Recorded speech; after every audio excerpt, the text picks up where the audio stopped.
I think what government does, it engages in legalized theft. That is, for example, and you see this, if if I see an elderly lady sleeping on the grate in the dead of winter, she's hungry, she needs some medical attention, and she needs some shelter. Well, I could walk up to somebody with a gun in my hand and say, "Give me your $200." Having gotten that person's $200, I then go down and buy the lady some medical attention, some food, and shelter. Well, I think that the average American would find me guilty of theft, regardless of what I did with the money. Now, the problem is, for the average American, is there a distinction between that act, where I walked up to somebody and took their money to help this lady out, to where is there a distinction between that act and where Congress takes the $200 from somebody and they go down and help the lady out? I assert that there's no distinction to be made between those two acts. And if both acts involve taking the rightful property of one person and giving it to another to whom it does not belong.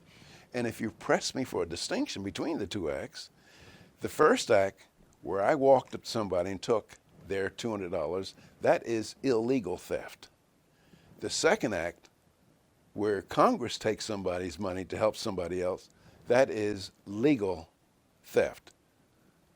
It's theft nonetheless. It's just a matter of legality. And some people say, "Well, look, Williams, all these things you complain about, we live in a democracy, and it's majority rule." Well, I first tell them, I try to tell them, the framers did not intend for us to be a democracy. But even more important, just because something is legal does not make it moral. That is, after all, slavery was legal. Did that make it moral? Stalinist purges, the Nazi acts, they were all legal, but were they moral? And so what moral people have to ask, is there a moral case for taking by force the property of one person and giving it to another to whom it does not belong? Love it.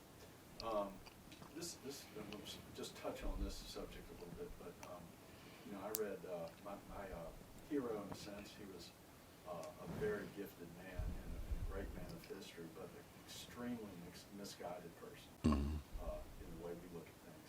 Leon Trotsky, great socialist, great revolutionary. He would be probably George Washington, Thomas Jefferson, and along with Lenin rolled into one. Was Marxism his religion, do you think? How do you think of religion? Well, I think that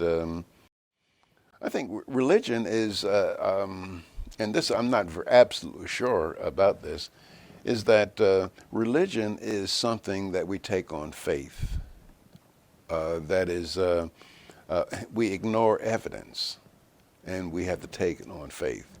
Now, I think that religion, at least Christianity, I think is very, very important in regulating human behavior.